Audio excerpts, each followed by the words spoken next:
Hi. Welcome back, Nathan Sandberg. It's been a Hi, couple of years, but you're back. I am back. Thank you for having me. This is a great way to start the week and end the Uh, Monday and start the week. So thank you for having me on. Yeah, we're talking backstage about how it's already been a week and it's only Monday. So this is a good way to wind down. Got a case of the Mondays, that whole bit. But Absolutely. it's a pleasure to have you back and a pleasure to be talking about what you have cooking right now. Because the first time we chatted, you were on the verge of releasing your first comic That's book, right. There it Jupiter. is. It was spring of 2023, and It I came with this met you. really cool card. It did. It has the official license to meme, which is very important nowadays to have that Oh in yeah, your wallet. got to be Um, responsible out there. and I don't know what we met on Twitter. We had some mutual friends, and I remember we were making each other laugh a little bit. And then I saw you had you were like just kind of, it was early days of your channel, and you're trying to Hmm. figure out, you're testing different things, trying to figure out what kind, if you were going to do like true crime or what have you. And so that was you were an early your channel was one of the first channels I was on when I was kind of making the rounds to promote that first issue. So it was 2023. Awesome, possum. And do you have the ability to raise your volume a little bit by Yeah. chance? How's On that? my side, I have you at the max, but let's see. How? Let's say hi to peoples because the peoples are coming in. So at Yeah. least we have M. Campia, you fan. 3 hours to go. Super early. I wonder if he's still out there. The world may never know. Also, a few hours early, Yamato. He does some excellent little AI cartoons on a lot of my post streams that are just too cute. Always a pleasure. And we have an Angry Badger who just surpassed 10,000 subs on YouTube. Nice. So, Congratulations. congratulations. You're in the chat. You're Hey. everywhere. Look at you go. We got Warren. Hail, sir. We got the Pulse Mannequin. Pierre Kelly. Happy Monday after football. And yes, so hopefully everybody can hear you well now. And let's see. Wonder if I can do this automatically adjust mic volume. You know what? Let me try Read. something. Let me just test something here. Perform a soliloquy, if you will. Me, me, me, me, me, me. Uh, testing. 1, 2, 3. Testing. 1, 2, 3. How's that? It's fine for me. Okay. Chat will let us know. Let us know. But but good sir, you have been doing your own indie comic book thing for a bit now, and you have. Let's see. Let's bring it up. Your next Indiegogo going. Yeah. So this is issue 2 of Jupiter, and it's going to launch in 2026. So it's really critical right now that if you're interested in this project, as we kind of talk about it in a bit here, to just go to the link and just put in your email address. That way, you'll be notified when the campaign launches, which really helps make sure that it has a good launch because it's obviously an indie book, don't have a huge advertising budget. So the more people that kind of sign up now, the easier it is to kind of ramp up and get the ball rolling when the campaign launches. Awesome. So, what was your experience like? It was Jupiter, your first Indiegogo experience, and like, what was that like? Was it a huge undertaking, or was it manageable? Like, you're a team of one, right? Or do you have other people helping you? I am so sorry. Am I roboting or are you roboting? I don't hear roboting. I'm roboting. No, you sound fine. Okay. Chat, let You're us know. yeah, you're for on my end you're roboting just a little bit. So I'll just kind of roll with it. And so the fun thing about doing the first issue was like the networking, the meeting the other creators and getting on other channels and meeting people and kind of networking. That was the funnest part about the first campaign. And the first campaign, we got over at the time of the book launch. I think we got over $8,000 in funds raised, and then since then, the past couple of years, we've crossed that $10,000 mark. So that's really promising for a first time creator and for a first book. And that's been fun. It's been gratifying. It's one thing to make the book. It's another thing to see it get in other people's hands and into readers' hands and get Oh, I think we lost Jason. Well, he's figuring that out. Hello, everybody. It's been quite the day, quite the past week. Uh, we have a couple newsy bits to cover, but mostly kind of want to get a feel for what's going on in the Indiegogo sphere and the independent creator space. So hopefully he can figure that out and get back to us real soon. So, oh, we've got previously known as another name, Marty Tiberius O'Donnell. Hello, hello, hello. Hook, good to see you. Yeah, you've heard of this guy. So I last had Jason on early 2023, like you mentioned. I had just started streaming, and hello, welcome back. Hi. I must have roboted out. I must have lost you. I'm sorry about that. It's okay. I was just reminding the chat of early 2023 days. I had just started streaming, and you had reached out, and we had an excellent conversation. It was still more of like an interview format at the Mhm. time because I was trying to get my bearings and figure out what I wanted to do. But yeah, had a great time. Got my own copy of That's right. Jupiter and my license to meme. And yeah, so we have a couple newsy bit things. Get your opinion on if anything that out there in the world happening right now strikes your fancy and you want to jabber about it, please by all means. But I did want to like get some more information about just like for people that don't know you already. Mhm. About you, your background, kind of like a little bit of the story, no spoilers about Jupiter and what they can expect in the next one. No spoilers. Sure. Sure. So, Jupiter is a one-man anthology comic. So Hmm. I do everything in it, and most of the story, most of the book follows the adventures of this young lady you see here in on the sign-up page. Her name is Brenda. She and her family are dealing with a family tragedy. I don't tell you outright what they're dealing with, but they're in a very sorry state, and to kind of reset their lives, they go to this cabin up in the woods, and this otherwise normal family weekend goes sideways when a whole a portal opens up in reality, and the consequences of a civil war in a neighboring dimension spill into her world. So she's in an unhappy home. She wishes she could run away, and as a result of the issue, what happens in issue one, she can now basically go anywhere. She can go anywhere, never have to do homework again, get away from all of her pain and troubles, or she can stay and become her world's first, greatest, only superhero. So unlike a lot of the mainstream comics, it's not overstuffed with extra superheroes that are just kind of standing around. She's going Hmm. to be the only superhero in her story. There'll be plenty of adversaries, plenty of villains, but I don't like the trend in contemporary comics of having all these superheroes standing around talking. They're not special. They're not unique.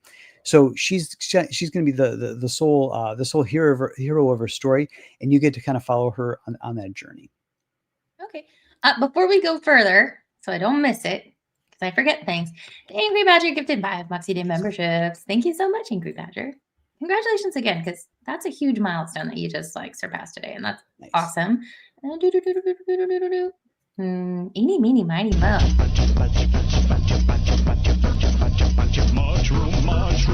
Ah, ladies in skimpy sci-fi costumes? That sounds like everything I want to be a part of. Gotta love the Badger clips. And while we're at it, thank you again, Badger. Freddie for $1.99. Moxie Tax. Moxie Tax. Thank you. Hope Leon is not ruining the stream. No, Leon is not here with us tonight. He's usually the man behind the scenes, making sure I don't miss the super chats and making sure that everything goes fluidly so I can focus on my guests. So I'm trying to do all the things and, pull all the pulleys and the whistles and the ooga bells, the honkers. Honkers. Oh no. It's been a day. The brain cells are barely holding on, so bear with me. But thank you, Freddie. So something about your style. Yeah. It's a little mixed, right? So you have a bit of Hmm. the classic, and then you have like more modern style, and you kind of like weave it all together for this new story. So Yeah. not gonna lie, I reread it again just to like refamiliarize myself because it's been some time.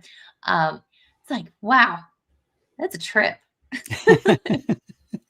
It's fun. So each issue of Jupiter is going to be at least 40 pages. That first issue was 40 pages. The next one is going to be 56 pages.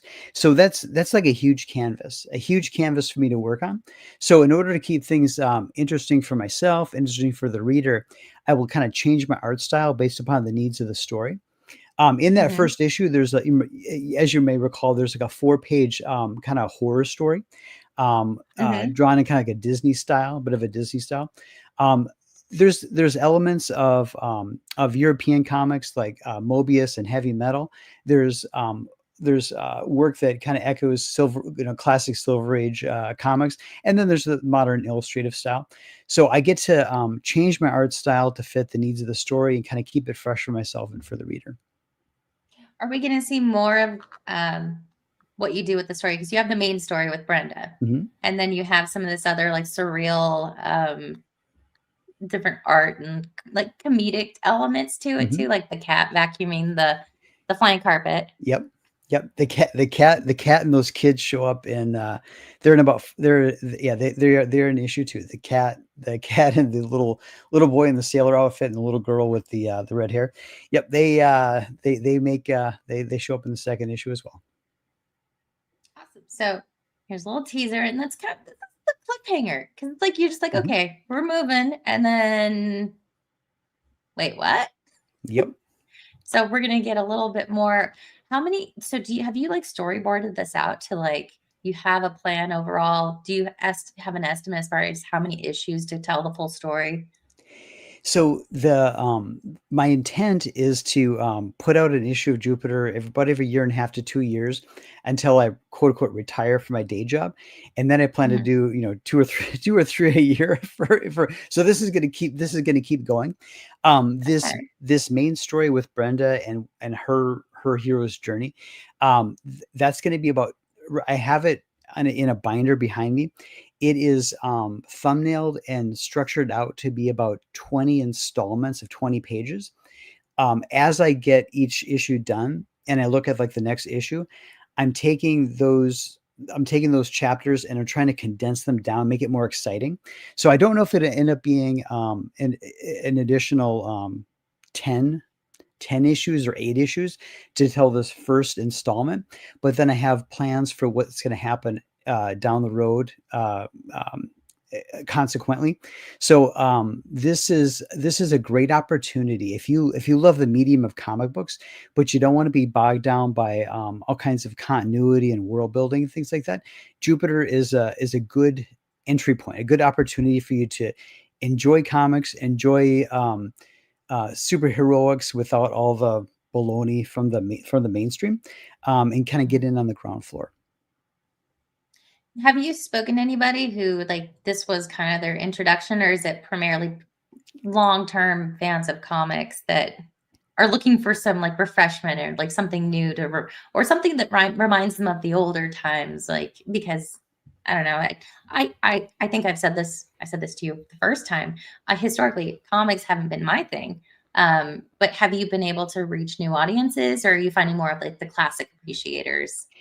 I've had a few people that said, "Hey, I saw you on the show and I backed the book and I like really liked it." And then one great quote was, I enjoyed your book. I was only confused by the parts I was supposed to be confused about," which I thought was a cute turn of phrase. And then 70s rock fan Brian. He's Told you, brain cells aren't holding hands right now. So. It's okay. He's on Comics Division show, 70s rock fan. Oh, okay. Okay, he said, "Jason, I've never read a comic book before, but I read yours." And I told him, "Quit while you're ahead." quit now. Mine's the only one you need. So I thought that was nice of him to say.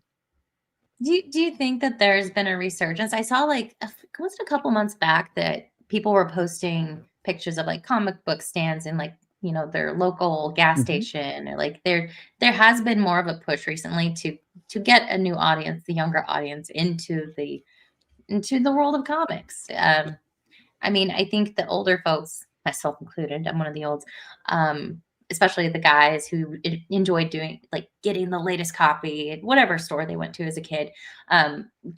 there was some like positive feedback that I saw online of those guys going, "This is really cool. I hope the kids like pick it up," but I haven't really seen anything about it since. So I don't know if it's something that will become more mainstream again.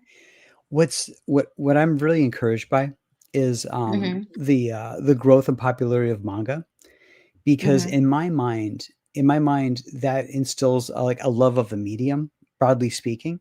And whether or not the people who right now are reading manga, who are in high school and so forth, whether or not they um, go and buy Marvel and DC, I I'm happy if they do for the sake of my LCS, my local comic book shop, but I'm not invested in them reading Marvel or DC. Marvel and DC are trying to do that product placement to try to capture those readers. So good for them. That's good.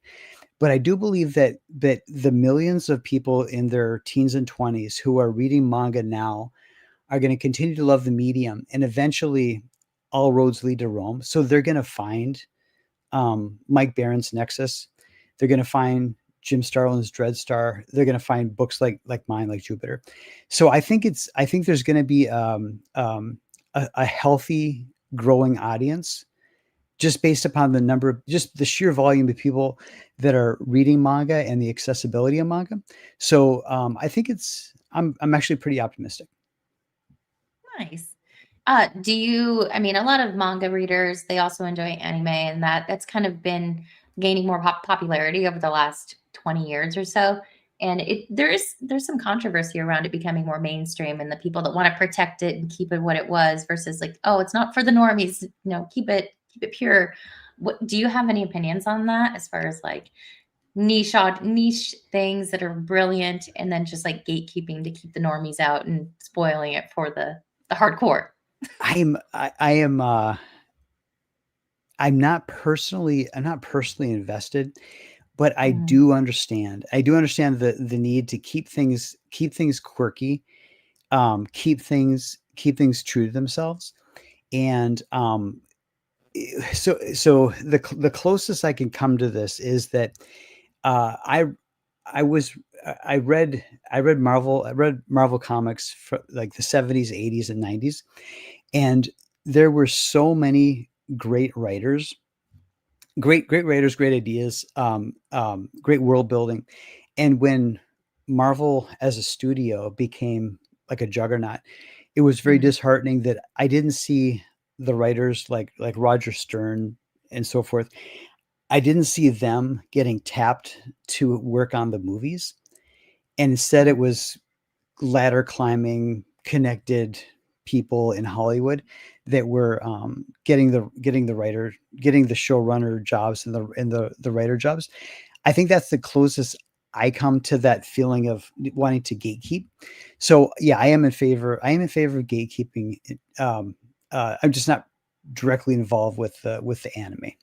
right. So no, it can be across the board. So like something James Gunn has been in the news a lot lately among the nerdosphere, and what he's chosen to do. Well, you have these directors and producers and showrunners and all those things that they're like, no, canon doesn't matter. But that is, I guess that's probably more in line with what you're saying as far as like making it, uh, gatekeeping it to keep the purity of canon and the story and the characters that everyone who were true fans came to love, grew up with, or whatever. And then you get somebody coming in to make it, um, I don't know, palatable for the masses, and they cheapen the characters' story arc, and the world building. And they're like, no, you know what? All that stuff gone. Doesn't matter. Do what I want with it. It's so insulting to the true fan base. Yeah. So I can get it, but yeah, I didn't watch. I honestly didn't know who Peacemaker was because I'm adjacent. I'm not I'm not Yep. in all the know about things. Um, but seeing what has been done with that series, it's just gross to me. And I'm not invested. So I can only imagine the people that have been invested in the character for decades, how they feel about it. So I mean I guess I don't have to wonder. They're very loud about it on the internet. Yeah. But but yeah, it's it's really disappointing to see. But do you think that there's hope for correcting that with Hollywood, or do you think they're going to finally get it with the flops and like not making money? Do you think they're going to change course, or do you think that they're going to give up on it altogether and Yeah, go a different direction?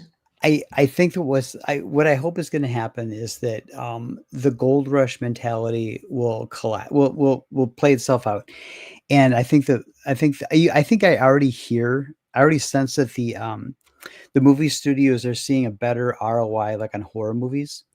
And so I'm Hmm. hoping that the superheroes thing just cools off to where we get, one or two superhero movies a year. But maybe they're then helmed by people who who are more true to true to the intent of what made them classics, what made them myths to begin with. I think that's the only hope, because I think just losing money, I think, is the only thing that's going to correct the bad behavior. Gotta hit that pocketbook. And eventually, I mean, like, especially with like the political shift and, them having to acknowledge the realities of some things, just across the board. I mean, it was kind of like free reign for a lot of the libtard agendas and all the things. And, it's the culmination of we're not making money. Board of directors, I mean, I can understand some of them are very agenda driven, but at the end of the day, that bottom line matters. And I think coupled with again the political climate, the shift in oh wait, actually we're not the majority. Most people don't want to see this. They don't want to see all these. Oh my gosh, have you seen the new Star Trek commercial or preview? I've seen pictures. I've seen pictures of it. I haven't witnessed it. Oh, I haven't experienced it. a Klingon in a skirt. Yes, I caught that part. Yeah, It's so bad. And I can only imagine that these types of projects have been in the works already before yeah, the apparent shift, you know, yeah. uh, There's going to be too like a far 2 or 3 year woke hangover just to clear, like when the toilet clogs up. It isn't just clearing the toilet. There's the pipes. There's the pipes that need it cleared out too. So Speaking yeah. of pipe cleaning and plumbers, we're going to visit Craigslist later. I already warned you about this. Okay, sounds good. Many a plumber out there that's ready to clean your pipes. Maybe they can work on Hollywood instead. It's been 2 to 3 years. It started in 2020. Yeah, I mean, it started to lean a certain way, but I feel like in hindsight, it was pretty progressive, like not progressive, but progressive as in over time and little things and little tweaks. And it wasn't so noticeable until it was just like shoved down your throat and in your face left and right. And then they're like, well, if you don't like it, it's not because it's bad, it's because you're a racist, bigot, homophobe. Also, you hate women. You hate strong, powerful women, Jason. What's wrong with you? that's that's you caught me. Got him. Yeah, it's bad. It's bad. It's bad. But are you hopeful with all of the things? I mean, we had the tragedy with Charlie Kirk that happened, and I'm in California, so I'm exposed to a lot of the dum dums on the I left side know. that they automatically presume you're one of them too. Every Mhm. time I have a new boss and she comes in, she's a horrible person. I can't stand her. Anyway, um, she comes in and she says something about RFK and she just says, I just want to shoot him. And I'm like, flabbergasted. I'm like, oh, okay. This is just something we say now. Totally fine. Uh, yeah, it's going to take some time to recuperate from all this. But are you hopeful overall? Yeah, I'm very, very hopeful. Very, very hopeful. Yep. I the on the political side, very, very hopeful. Very hopeful. There's a there's a lot of damage to undo. There's a lot of damage to Mhm. undo, and then there's structurally there's a what, $36 trillion debt and $100 trillion of unfunded liability. So I'm optimistic, but I know that it's going to be 10 to 15 years to straighten out the mess that's been made. But I'm optimistic. I'm optimistic. We need more people like you, the optimists. That's right. Sí se puede. We can And do it. the other thing is the other thing is that what's been important for me personally, what's been important has been like Gary Nerdrotic and other YouTubers basically saying, stridently saying for several years, you don't have to be spoon fed this. You don't have to be spoon fed this culturally. That's been important. And then then simultaneous with that, there's been an incremental growing distrust of corporate news. So while there's now populist, decentralized news, now we're going to start seeing more populist and decentralized entertainment and culture. And so that's kind of that's where I fit into it in terms of here's the opportunity that wasn't here 10, 15, 20 years ago to do what I'm doing. So I am optimistic. You know what else gives me hope? This one. CNN Health put out an article. After years of progress on gender, the male gaze is back. So they tried to stamp out 5 billion years of evolution, and they couldn't do it. Yeah, Epic Mike. Shout out to Epic Mike. He rated me last week. He's wonderful. He said, after years of gaslighting women to shave their heads, their eyebrows, and act like crazy lunatics in order to seem unappealing to anyone, men still find pretty women attractive, and women like being told they are pretty. Imagine that. Grass is green. Grass is still green. It's like, and we're seeing a little bit of a shift. They're bringing hot women back. We're seeing the tough guys, but it's going to take some time to get back. Like, there's lots of posts you see people are like, we're so back, baby. But it's still going to take some time. I don't know if we'll ever get full 80s booba all the time and muscle men doing muscly things, and but we can strive for closeness to it. I hope I'm so. all for it. I hope so. Yeah. Oh, so I was thinking, because I was trying to pull newsy things, and I've been a little preoccupied with my IRL work, and I'm like, I looked at my bookmark section, because historically what I do is I go through, I'm like, oh, that'll be a great topic. That'll be a great topic. We can talk about that on Monday. I fell into foodie Twitter. So I'm like, recipe. Oh, how to like good stretches for back pain. And I'm like, oh no. I fell by the wayside. However, there was some big news in the last couple of days or so that Trump signed a peace deal. So potentially peace in the Middle East. Kind of a big one, I guess. Definitely a big one. I'm all in favor of people not killing each other. Let's just see how long it lasts. But hey, question. So I think, is this the 6th or 7th war he's helped stop? I wasn't keeping count. I should get a whiteboard out and just to keep track of these things, because every now and then, like my new boss, I have to encounter them in the wild, and it'd be nice to have like, oh yeah, I'm keeping tabs on all the things. It's great. But so hostages have been released. There's been some horrific images of what they look like now versus when they were abducted, and all the things. But something that it's like, oh, of course they're acting this way. So you have a lot of far lefties. They're like, yeah, I wanted peace in the Middle East, but not by him. And it's like, you can't even. But I wonder if this is going to go anywhere, because Alyssa Farah of The View, I couldn't call her out of a lineup if I needed to for my life. But apparently she had said at some point, there's Christmas decorations in the background, so it must have been last year. If he gets the Israeli hostages out, I promise I will wear a MAGA hat for one day on this show. Please. Let's see. My point when I say I'm not going to be apocalyptic, it's not changing a tune. It's not making every single thing a 5-alarm fire. Yeah. If he does good, if he gets the Israeli hostages out, I promise I will wear a MAGA hat for one day on the show and say, thank you for doing it. Yeah. Please don't do that. Oh my gosh, there was like an unfortunate pause before it started the video. It's like, wow, that is big enough to put her whole foot in there, and I hope she does. So, is she seeing a lot of heat? Is there a lot of attention on her to actually, do it? I don't know, but Donald Trump Jr. was revisiting, like reposting for Greg Price. So we'll see what happens. They gonna stick to their word? Are they honorable that way?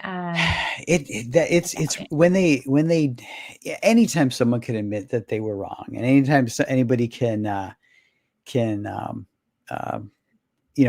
go along with it, honor what they said they're going to do. It's refreshing. It's refreshing. Sebrew, we got a hypno raid. I don't think we did, but we got Libby here. Hi, Libby. Good to see my LawTube friend. Always a pleasure. Oh my goodness. So yeah. So are you in an area that's more blue or purple or? So I'm in Minnesota, which was purple all through the 90s, 80s and 90s. It was pretty purple. Since the Jesse Ventura, since the Jesse Ventura administration, the metro area has gone crazy blue. So outstate Minnesota and the outer ring suburbs, purple and red, but Minneapolis, obviously, obviously, you saw some of the craziness in Minneapolis and St. Paul. It's only heard. Yeah, it's wild. Obviously, 2020 was obviously was wild. It was wild to be here in Minnesota. I don't know what's going to happen to Minneapolis and St. Paul. It's been anecdotally what was happening about 10, 15 years ago is my liberal friends from college were starting to confide with me that that they wanted to leave. They had like nice homes in Minneapolis and St. Paul. 10, 15 years ago, they're starting to confide in me like, I got to get out of here. I got to get out of here. This is not what I'm paying in taxes. It's not worth it. And that was kind of a sea change where, and similar to I think what happens with Californians is they're like, I got to get out of here, but they don't rethink the fact that they voted for all this, right? So they wouldn't go back in time and change their vote. They wouldn't consider voting differently, but they're like, I'm paying all these taxes. I'm not getting anything in services. The crime is terrible. It's just that mentality. I started to hear and see that 10, 15 years ago. And the other thing is that when I look around, it's my liberal friends who want to do cash under the table and avoid paying taxes. Oh. That's another thing that I noticed kind of at like the same time that they were complaining about the taxes and stuff like that. They were the people who were more likely to confide in me. Hey, my mother's got a renter who's paying her in cash. Hey, I have somebody who's doing this for me and I'm paying them in cash, so I don't have to pay the taxes. So maybe something will change, but for them to trace the calamity back to the way they voted, it might be too big of a chasm to cross.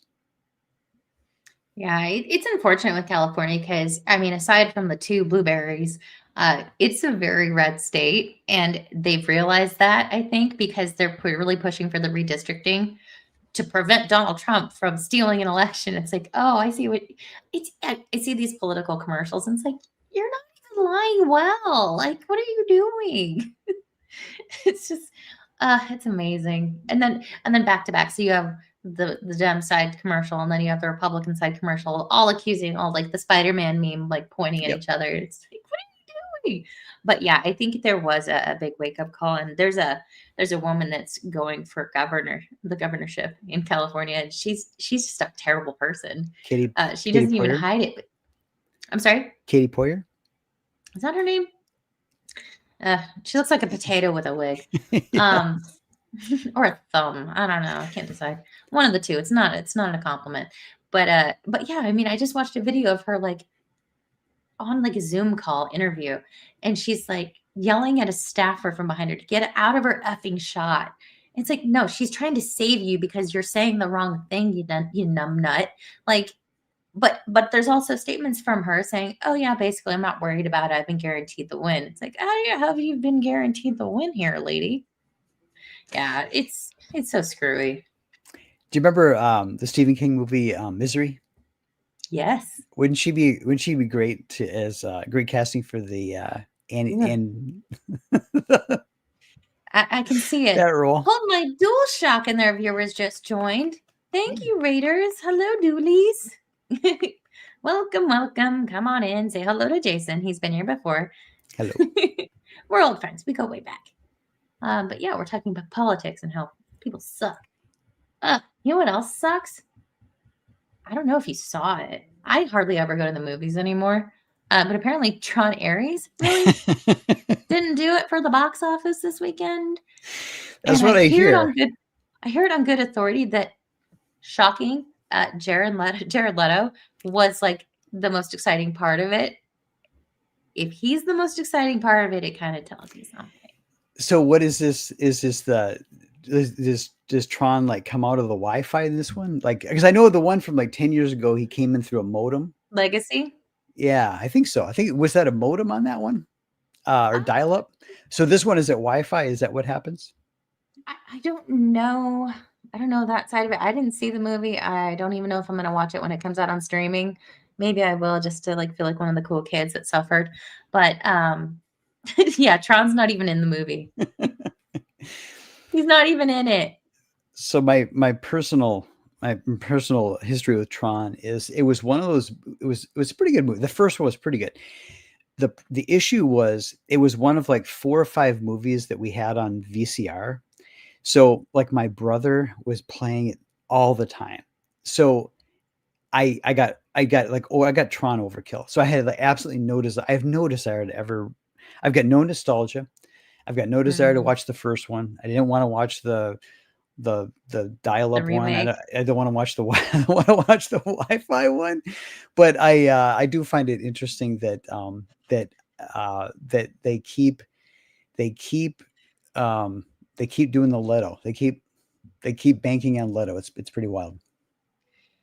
You know, I think the only time where I was like, "Oh, he's so cute," was My So-Called Life on MTV back in the 90s, and I was like 12. So that was the last time I was like, "He's so handsome. He's so great." Yeah, lots of growth and not doing it for me the last 25 years. So My favorite Jared Leto story. I think it's a true story. I mean, you can't always trust me. I heard that he was like on a hiking fast or like getting away from. He was doing a technology detox or something like that when 9/11 happened. So he was off in the desert or whatever, and so he walked back to civilization after 9/11 and had to come to grips with that. That's kind of my favorite Jared Leto story. And I had heard he had some retreat for fans, and they were all like in the white robes. I remember the pictures. It was like in Mexico or something, South America, and it was like everyone was suspecting him like running a cult. It's like, okay. My favorite Jared Leto story is when he was 30 Seconds to Mars, when he was doing Okay. a tour. Yeah. One, I didn't realize it was him for the longest time. And then the next thing I remember about him and live performances, he chewed out a fan who was sitting when everyone else was standing, and it ends up that the fan was in a wheelchair. Oh, ouch! That's hard. That'll haunt you. That'll haunt you. Even I don't care how much you've sold your soul to Hollywood. That's gonna haunt you. That's pretty rough. Very embarrassing. Yeah. Yeah, it's like, wow, what a douchebag. Because I don't even think he had the self-awareness to even like, oh, oopsie. He just was he read that guy or woman the riot act. And it's like, oh, I can't. That's so painful. Do you, anytime you see box office or like budget numbers, you go, no, I don't believe you? I know that you've got to take the budget and you've got to add the marketing and like so. Mhm. Yeah, I think we've all gotten a bit more savvy about that. I don't believe they're gonna. I mean, there's inflation, and then there's Sure. the when they do the IMAX, it's the more expensive tickets. I um I don't not trust the numbers, but I take a certain amount of glee when the movies when the movies justifiably don't make money. That makes me happy because it's it's the only way that the only way the universe is going to heal is if these Mhm. Hollywood people like lose a lot of money, get fired. Yeah, I mean, it's the only way consumers can send a message, right? We're not going to Yeah. protest. We're not going to be on the streets. We're not going to be out there stopping traffic. But we can choose where we spend our money. And when projects like this come out, it's like, yeah, you didn't make money. Too bad, so sad. What did you think was going to happen, dum dums? Hey, Jerry, welcome. Good to see you. So yeah, so it's been reported to be a total flop. Earning less than Morbius. I never saw it, but when all of them it's Morbin time memes came out, I thought it was a Yeah. joke, but he actually said it. I still haven't He watched the movie. said, And didn't they re-release it was too? there yeah, was there wait, how Because many the was meme there a second popularity? yeah, was there a second Morbius movie or just the first one? Just the one as far as I know, but they I gotta re-released it because it was gaining so much traction and popularity in the meme culture. So they're so like, "Oh, we'll lean into it." remember okay, so I did you see Madam Web? I did not. I've been So cautioned not to. what I mean just let's just stop for a moment.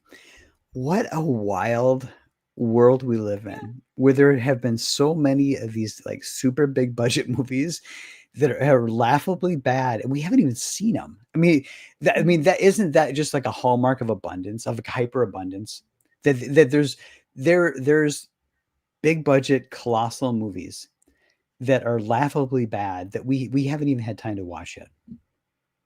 Morbius It's an was so bad embarrassment of that the riches. actors were having fun and joining in on the meme and making fun of the film too. I mean, like, what are you gonna? I mean, all you can do is laugh. Can't get out of it. Get into it. One of those things. But yeah, even in this article, they compare it to social media is already comparing it to the movie Madam Web, calling it another flashy but soulless mess. Did that Craven movie come out? The Craven the Hunter movie, did that come Yeah, out? it came out at least a year ago. I didn't Oh see it. wow. Wow. We may have to do like a film fest. We may have Oh, to do a film fest of lost gems. like Craven, Craven and Morbius and Madam Web. Madam Web. Just a you want to torture people? Is that I what you're into now? we it can be called the second look. You can be called the second look tour. Maybe it wasn't as bad. Yes, and like you're gonna strap them into the chair like in Clockwork Orange, Yep. and you're you're gonna pin their eyeballs back. Yeah, lost money too. All the Sony Spider-Man movies with no Spider-Man lost, but for the first Venom. Craven was the final nail in the coffin for Sony to cancel their Spider-Man-less Spider-Man universe. Uh, do you think that, I mean, from what we've seen so far of the upcoming Spider-Man film, do you think there's any hope there, or are we cooked for a bit until the world heals a little bit more? I've enjoyed generally speaking, I've enjoyed the Tom Holland Spider-Man movies. Mm, Not I've enjoyed them for what they've been. Not super, not super duper invested, but I've enjoyed them. Obviously the Tobey Maguire. I think the first two Tobey Maguire Spider-Mans were just like pitch perfect. Toby's Um, my Spider-Man. yeah, he's good. He's good. I so I've enjoyed them, and I look forward to. I'll probably still check out the Disney, Marvel, Sony Spider-Man movies, but the other I jumped off the train years ago on the Marvel Disney stuff. So wish them the best of luck. If I hear good things, I'll check them out. But it even before that, even before Endgame and the last couple of Avenger movies, it began to Mhm, feel like homework. I'm like, it feels like homework. Like I'm not. It's like I kind of want to see these mhm. movies, but it's just they're making it homework. And then the other thing that kind of like rubbed me the wrong way was, um, the movie, the movie would be coming out, or it'd be the week before it came out, and everyone would be talking about the end credit scene, and Mhm. I'm like, this is you're missing. I mean, that's like that's why are you so fixated on the end credit scene and guessing about what's in the end credit scene? Can't we show me some enthusiasm for what's actually in the movie? Mhm. Not the little bit of marketing they tacked onto the end. That's when A I little began to goofy just get a little tired. goofy bit where, like, the characters are eating the shawarma or, that kind of thing. You heard a lot of hype about the end credit scene more than Yeah, the story in some circles, but yeah. just yeah. What So did they began to lose me, which is crazy. I mean, if you look behind me, there's like a Yeah, bookshelf full of Marvel publications, but somehow they lost me. But that's so tragic. yeah. Howard the Duck. Oh, yeah. Howard the Duck? He's Marvel. Is he Marvel or Yeah, he's a Marvel. He showed up in one of the I think it was the Thor movie or a Guardians movie. Showed up as a little cameo in the end. I don't remember. I lost track, and then, like you said to me too, from a different perspective, but it felt like I needed to do homework to understand what was happening, and Yeah, then it was like you have to watch this movie to understand what's happening in that movie, and it's like because they're trying to just layer everything on and milk it for everything that it has, and it's like I, I don't want to watch it because then I won't know what's happening, and I don't feel like watching 5 other movies to catch up, and it's like meh. I'm a normie. I will totally admit I'm a normie. I'm not a diehard, but I like to enjoy good things. Um, and I grew up really enjoying Batman. He's my favorite. The Superman thing didn't really like interest me so much, except for all of the controversy surrounding its release this year. Um, you have the Snyder fans and you have the gun fans, and everyone's duking it out online and stuff. It's like I tried watching it with just like because I personally, like I said, I'm a Batman girl. I'm not like all that invested, but at the same time, I'm like, this is boring. Like, this is like they cheapened it for the modern audience, whatever that means these days. And it's like there's no character building and he's getting beaten up half the time. And it's like this isn't about Superman so much as everyone else. And I felt like I was an unbiased or I was biased. Not unbiased, strike that. I was an unbiased observer, and it just didn't do anything for me. And it's unfortunate because you probably saw some of like the screen tests and all that from Corn Sweat, and him on set saying, "I don't think Superman will do it that way. I kind of want to do it, blah blah blah." And the James Gunn's like, "No, it's okay to feel. Don't feel bad about feeling." And it's like, is that Superman? I don't know. I don't know, but now the that it's gone on streaming, I mean, did you watch it in theater or did you watch it on streaming yeah. or not at So all? here's where I'm at with the Superman movie is that I enjoyed. Here's what I enjoyed about it. I enjoyed that he was a 20 something Superman. So this is like this first like year or so. So he's got the wisdom, but he's still like a little bit of a hothead or a little bit impulsive, right? So Mhm. that I found More that to be like a juvenile. yeah, just not a not he wasn't irresponsible, but he wasn't completely in control of himself, his composure, right? He kind of flew off the handle a little bit, got a little bit whiny with Lois when they're debating and stuff like that. And so Mhm. for me, that was, that's a fresh take. We haven't seen that before, right? And if I this is liked the that. I first, liked the beginning of that interview. I yeah, liked that until it kind of like went, it "Oh went wow, he it can't went too long. self-regulate. That's a little weird." It went that interview thing, that interview in Mhm. the apartment went too long. But in my mind, I'm like, okay, so he's young. We're probably gonna get like 4 or 5 movies with him. It'll be interesting to see when he becomes like late 30s, early 40s Superman, right? So that's why I looked at it, like in terms of that gave me hope. The other thing I greatly enjoyed about it was that we're plunged into a fully formed and functioning like universe Mhm. where all these things are taken for granted, which was a breath of fresh air. It wasn't like okay, we've got to do a movie to set up where he builds his fortress. We got to do a movie to set up how all these things happen. So I enjoyed that. I enjoyed that part of it. I said, okay, um, we hit the ground running, fully formed universe. He's a young, early 20s, mid 20s Superman. This is a fresh take. This is exciting.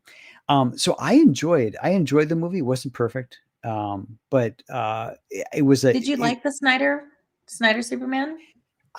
There were parts of it that I liked, but I wasn't a huge fan. I liked Henry Cavill a lot. I love Henry Cavill. Everyone loves Henry Cavill. He's a good dude. Definitely. Wasn't a fan of the I'm not a Snyder bro. There's parts of it that I appreciate. There's some gravitas that's good filmmaking and so forth, but by and large it just kind of leaves me cold. So, and James Gunn, when he doesn't get in his own way, he can be like he can tug on the heartstrings, and he can be a little bit funny. So I don't think it was his. I think he's done better, but I enjoyed it. So we'll see. Hopefully they'll be able to. I know they lost like 42 million or something like that. Hopefully he'll be able to make a couple more and get a firmer footing, and wish him the best. Okay. And then there's supposedly like a tie-in directly between Superman 2025 and the Peacemaker series, which we're not going to get a season 3 of, and it kind of left on kind of like a really tying into the next Superman movie. It's kind of like as an unbiased bystander, I'm like I'm confused, but we'll see what happens. I only got through like the first episode of the first season of Peacemaker. It just didn't grab me. So, help me out. What I heard there's something controversial about season 2 of Peacemaker. Can you give me the Cliff Notes version? What's the deal? So the second to the last episode, they're on Planet X. Correct me, chat, if I'm wrong, because I only watched it because it was controversial. And that's where the Nazis won World War II. It's the Nazi planet. Yeah. So everyone's white. They make inferences to the fact that you can just kill all the Yahtzees because they're obviously bad people. There were too many parallels with a lot of like the leftist ideology. Very much on the nose. Adebayo, is it her name? Adebayo? She said like, oh, Jesus Christ. And then one of the locals was like, oh, they love him here. And so there's like, if you're looking at it through the lens of being too aware in the modern day of what's going on politically and all of that, it's like, oof, it's pretty rough to watch. There are people though that watched it and were like, it's funny. That's all this. And I'm like, I don't know. I'm too aware, and I apply intent and like, okay, so why did they do it this way? And they're like, oh yeah, totally cool with killing cops. It's like, so yikes! It's too on the nose. So what you're telling me is that the people who for 20 years were lecturing us about microaggressions are now telling us don't read anything into what we're doing, is what you're saying. Oh yeah. Okay. Yeah. And I mean, obviously anyone who doesn't share our ideals are as bad as, Adolf. And, you can obviously unalive them at will because bad people. Like my new boss, I want to shoot him. That is the mindset. It's real. Does your place of employment have a zero tolerance for physical threats? Is that in the employee handbook? Or does that not count? Does that not count? Well, it depends on who you talk to, because I also talked to a board member and I'm like, I was a little shocked that this came out of her mouth. And he's like, well, I wanted to too. And I'm like, are you freaking kidding me? It's like the inverse of like Planet X. It's just like crazy. No. Oh my goodness. Oh, we are coming up on the hour, and we try to keep it to about an hour here. So before I let you go, I have to torture you by taking you through the relic, but still kicking misconnections on Craigslist. Oh, wow. Because what would a Monday evening be with a little bit of like weirdness, trauma? I'm gonna lean on you to translate some of this for me, but don't give it away. But I might need some deciphering help here. Oh, there's lots of people trying to give it away on Craigslist. Ah, embiggen. Oh no, too embiggened. It's reduce. Okay, so I personally like to search the Southern California area because it gets a little super weird. If you go into the Bay Area, you get very well written posts, very romantic, proper punctuation. I honestly think there's some professor out there assigning their students to post on misconnections, make it sassy, make it fun, but grammar, very important. They're very good at it. There was one though out of the Bay Area where I'm like, this person's talking about going into this woman's house and sniffing her shoes without her knowledge. Yeah, weirdos.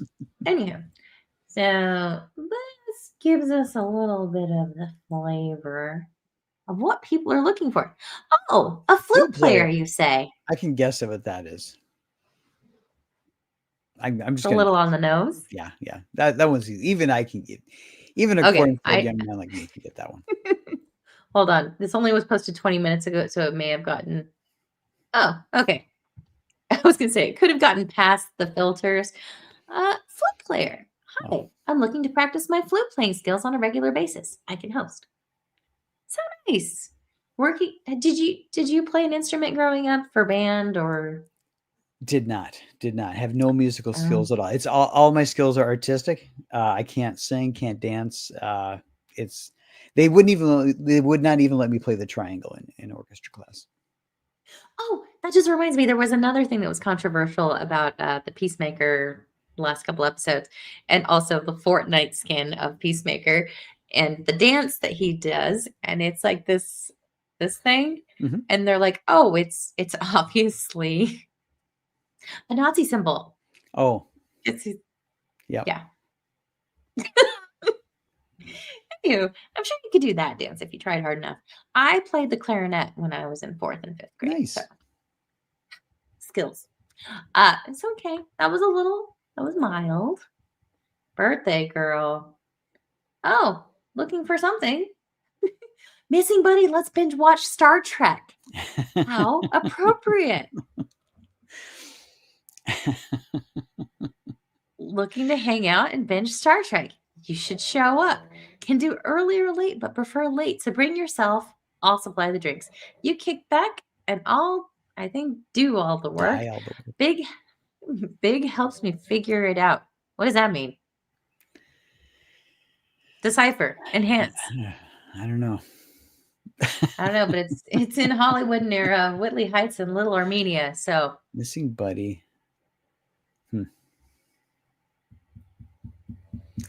I'm almost tempted to write a trolling post to get more information. Yeah. Go like next generation or Deep Space Nine. Oh, I'm sure the response would be Deep Space Nine for sure. Winky face. Oh no, plumber. There we go. See? Yeah, I told this you. one. Yeah, this one. I remember. I have faint memories from last time on this one here. Asian lady who found my wallet. 24 hours fitness. Okay, you get to pick one, and then I release you. Okay. Ooh, who doesn't love a good carne asada? Asada. If I say it right, my brother would always make fun of me. He's like, Jeff, you talk normal, and then all of a sudden you're burrito and taco, and like I'm like, sorry. Sorry. So now I have to purposely say it with a white accent, or else I get made fun of either way. Whatever. Lost my male friend, missing my fun twink or petite yard sale. I think you have the wrong. Well, let's should we poke at that one and see if we can find any prurient undertones? How about you read this one and okay. we will bring the train back into the station. All right. You were the guy. Brown hair, blue eyes, early 40s, I take, at this past weekend yard sale. You were there with a friend, but I noticed we kept looking at each other. I finally smiled at you when you asked the owner on a bedpost if he kept the knob shiny. Oh no. HMU, maybe we have something in common. Huh. You'd like to keep the knob shiny? Call me. What does HMU stand for? Hit me up. Hit me up. Okay. Maybe we have something in common. All the news speak around here. All right. Oh, you're such a trooper. Thanks for hanging out with me again. No problem. What's coming up for your campaign? What's the next steps? Or Yeah. are you So gonna release teasers, or what's coming up? yeah, the book is like 80% done. So when it's 100% done, then I'll spend some time doing some animation trailers, and I'll be throwing up some sample art. And at this point, I expect the campaign to launch, like go live in Q1 of 2026. I don't know if it'll be January, February, or March, but it should be Q1. So those of you watching, please go check out the link. Go to the link and just put in your email address to be notified when the campaign launches. It will be launching in 2026. It'll be 56 pages, full color, and yeah, you will start to see some animation trailers running on my Twitter, on my X, as we get closer to launch. Awesome. Thank you so much. Keep an eye out. I did update and I added your other link that you sent me, because you do participate in some live streams, not on your own channel, but you are on another. Oh, yeah. Welcome, Raiders. Pot Strikes Back viewers just joined. Welcome, welcome. Come in. We're doing our outros. Similar to you, I do cover hard-hitting news topics with my friend Craig White. He's the creator of SoulTac. So every Friday at 10 o'clock Eastern, we do a show called the Friday Nights. It's usually 90 minutes. And what we do is we treat it like a late night variety show, where we have a guest on, like a guest creator, someone who's either I've been a guest on that show long ago. Yes, several times. And we'll have you on again for the Christmas show this year. Fun. What we do is we have either a YouTube creator or a comic book creator on, and then we cover the 3 most overlooked news stories of the week. Important hard-hitting news stories that got buried by the corporate press, like the Oscar Mayer Wienermobile crashing, or police officers who get caught shoplifting. We cover those topics, and then we look at our guests' campaign. And what's really great is we usually have about 100 people watching live, 100, 150. And typically when we have a creator on, they usually get 3 to 7 backers. So our show it's been around we're beginning our 3rd year. We're building up a pretty loyal audience. People who not only like hang out with us, share some laughs, kick off the weekend in style, but then are connecting with creators. So it's a good win-win. So go check that out. It's called the Friday Nights, and it runs on Craig White's channel. Yeah, I added it to the description. So if you've been here from the start, refresh, and his link will be there. So Friday Nights. I am currently looking for someone to raid into, and I think we're going to set it up for Third Railify. So I have a show which I'll be doing tomorrow night with my co-host Darnell Quigley, and we do AI Dungeon. We do like story as you go on the fly Tuesday nights, and he's currently on Third Railify. So I'm going to send everybody that way. Is there anything else you wanted to promote before we get up on out of here? No, just please go check out the link to the Jupiter 2 sign up, and thank you for having me on. It was good to catch up, and it's always fun hanging out with you and sharing some laughs. Beautiful. Okay, hold tight, guys, because I am setting up the redirect. There it goes. Bingo, bango, bongo. That reminds me. Where'd it go? Oh, And a friendly reminder, f*** you, Leon. yes. Friendly reminder. Our bingo bongo, usually producer backstage. So hang tight, everyone. Head on over to Third Railify. Say hello to Darnell and gang. And thank you, Jason. Sign up for the wait list. Yeah, the notification list. Yeah, sign up to be notified. Yep. Awesome. Get on it, doggone it. We're gonna say goodnight. Thank you, everybody. Bye. Yeah. California straight means that you can pinky out for extra flavor. You can watch a musical and like fine dining. You have style and you have really good gaydar, but you don't dudes. This means culture and accepting. On a date with a dude, but not that accepting. Bo put his hand on my thigh. I wouldn't be grossed out by it, but that's as far as I would let it go. Maybe a little back massage, but that's just because I get tense. Well, he showed up.